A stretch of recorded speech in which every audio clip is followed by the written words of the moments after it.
بسم اللہ الرحمن الرحیم۔ السلام علیکم ورحمۃ اللہ وبرکاتہ۔ یہ وہ سچی اور تاریخی واقعہ ہے جو ہجرت کے فوراً بعد مدینہ منورہ میں حضور صلی اللہ علیہ وسلم کی آمد اور قیام سے منسلک ہے، اور جس میں آپ صلی اللہ علیہ وسلم حضرت ابو ایوب انصاری رضی اللہ عنہ کے گھر ٹھہرے۔ جب رسول اللہ صلی اللہ علیہ وسلم مدینہ تشریف لائے تو مدینے کے لوگ اتنی خوشی میں تھے کہ ہر کوئی چاہتا تھا کہ آپ صلی اللہ علیہ وسلم اسی کے گھر میں ٹھہرے۔ لوگ اپنے اپنے گھر کے دروازے پر آپ صلی اللہ علیہ وسلم کو مدعو کر رہے تھے، اور بعض لوگ تو آپ صلی اللہ علیہ وسلم کی اونٹنی کے لگام تک پکڑ کر اپنے گھر لے جانے کی کوشش کر رہے تھے، لیکن حضور صلی اللہ علیہ وسلم نے فرمایا، میری اونٹنی کو آزاد چھوڑ دو، کیونکہ وہ اللہ کے حکم کے تحت چل رہی ہے، اور جہاں وہ خود رک جائے وہیں اللہ نے میرے قیام کا ارادہ کیا۔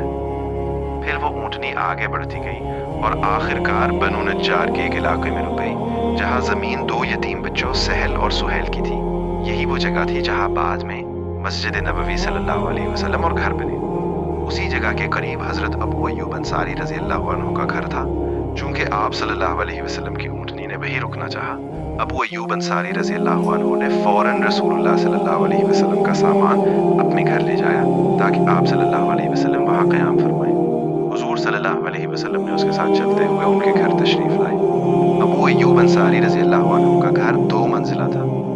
انہوں نے پیشکش کی کہ حضور صلی اللہ علیہ وسلم اوپر منزل پر رکے، لیکن آپ صلی اللہ علیہ وسلم نے فرمایا کہ میں نیچے رہوں گا تاکہ آنے والے لوگ زیادہ آسانی سے مجھ سے مل سکیں۔ لیکن انصار کا دل یہ سوچ کر پریشان رہا کہ حضور صلی اللہ علیہ وسلم نیچے ہے اور وہ اوپر ہے۔ ایک رات ابو ایوب انصاری رضی اللہ عنہ اور ان کی بیوی پوری رات چھت پر بیٹھے رہے، کیونکہ وہیں نیچے حضور صلی اللہ علیہ وسلم کی رہائش تھی۔ صبح جب انہوں نے عرض کیا تو حضور صلی اللہ علیہ وسلم نے اجازت دی اور آپ صلی اللہ علیہ وسلم اوپر منزل پر چلے گئے اور وہ نیچے تشریف لائے۔ رسول اللہ صلی اللہ علیہ وسلم نے تقریباً 7 ماہ تک اسی گھر میں رہائش فرمائی، جب تک مسجد نبوی صلی اللہ علیہ وسلم اور آپ صلی اللہ علیہ وسلم کا مستقل مکان مکمل نہ ہوا۔ یہ واقعہ اس بات کی بڑی روشن مثال ہے کہ حضور صلی اللہ علیہ وسلم خدمت، سادگی، محبت اور آسانی کے ساتھ لوگوں کے درمیان رہتے تھے، اور آپ صلی اللہ علیہ وسلم کے ساتھ مدینے کے لوگوں کا خلوص اور احترام ہمیشہ تاریخ میں یاد رکھا گیا ہے۔ اب کو نبی پاک صلی اللہ علیہ وسلم کے راستے پر چلنے کی توفیق عطا فرمائے۔ وآخر دعوانا ان الحمد للہ رب العالمین۔